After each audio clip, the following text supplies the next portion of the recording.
Shri బలభీమా news channel ప్రేక్షకులకు స్వాగతం సుస్వాగతం.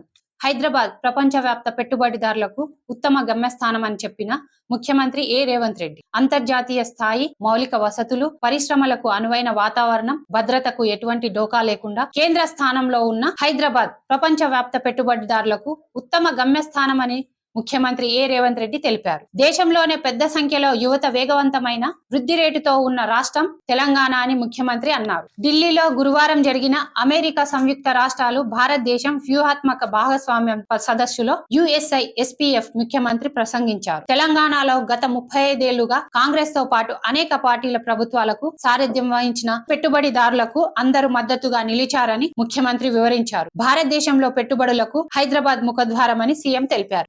BCCలకు గమ్యస్థానంగా ఉన్న మహిళా సాధికారత, నాణ్యమైన విద్య, యువతకు నైపుణ్య శిక్షణ, పట్టణాభివృద్ధితో పాటు మెరుగైన వసతులు, అత్యున్నత జీవన ప్రమాణాలతో కూడిన అంతర్జాతీయ స్థాయి నగరంగా హైదరాబాద్ ను నిలపడమే తన ప్రథమ ప్రాధాన్యత అని ముఖ్యమంత్రి రేవంత్ రెడ్డి తెలిపారు. గత 23 నెలల కాలంలో రాష్ట్ర ప్రభుత్వం చేపట్టిన అభివృద్ధి సంక్షేమ కార్యక్రమాలను ముఖ్యమంత్రి వివరించారు. అద్భుతమైన మౌలిక వసతులను, 30,000 ఎకరాలలో అంతర్జాతీయ స్థాయి ప్రమాణాలతో భారత్ ఫ్యూచర్ సిటీ భారతదేశంలోనే నూతన నగరంగా మారుతుందని సీఎం రేవంత్ రెడ్డి తెలిపారు. మూసీ నది పునర్జీవనం పూర్తయితే London, Tokyo, Dubai, Seoul river ఫ్రంట్ల మాదిరే హైదరాబాద్ నైట్ ఎకనామీ కొత్త దశలోని ప్రవేశిస్తుందని సీఎం అన్నారు. డ్రై ఫోర్ట్, మెట్రో విస్తరణ, రీజనల్ రింగ్ రోడ్, రేడియల్ రోడ్లు, ORR మధ్య మ్యానుఫ్యాక్చరింగ్ జోన్ వంటి కీలక ఇన్ఫ్రా ప్రాజెక్టులను పురోగతిని వివరించి ముఖ్యమంత్రి Revanth Reddy China plus model కు గ్లోబల్ సమాధానం తెలంగాణ అవుతుంది అని అన్నారు. హార్వర్డ్, స్టోన్ఫోర్డ్, ఆక్స్ఫర్డ్ వంటి ఐవీ లీగ్ విశ్వవిద్యాలయాలు హైదరాబాద్ లో ఆఫ్ షోర్ క్యాంపస్లు ఏర్పాటు చేస్తే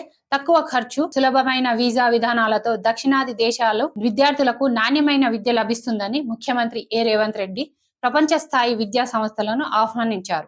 భారతదేశంలో రోడ్లకు ఎక్కువగా నేతల పేర్లు ఉంటాయని, హైదరాబాద్ లో ఆ ట్రెండ్ ను మార్చాలని తాము అనుకుంటున్నామని సీఎం రేవంత్ రెడ్డి తెలిపారు.